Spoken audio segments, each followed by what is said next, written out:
രാമു,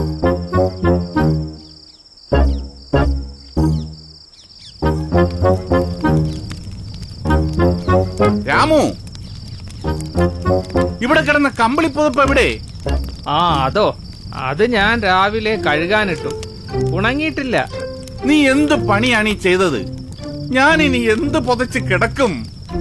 അതൊന്നും എനിക്കറിയില്ല. പകൽ പുതപ്പ് എന്റേതാണ്. ആ സമയത്ത് എനിക്ക് എന്തും ചെയ്യാം.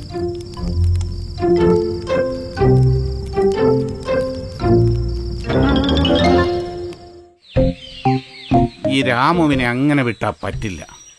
ഈയിടെയായി അവന് സാമർത്ഥ്യം കുറച്ച് കൂടുന്നുണ്ട്. ഇന്ന് മാങ്ങ മുഴുവൻ പറിക്കണം. എന്നിട്ട് അവന്റെ മുന്നിൽ വെച്ച് എല്ലാം ശാപ്പിടണം.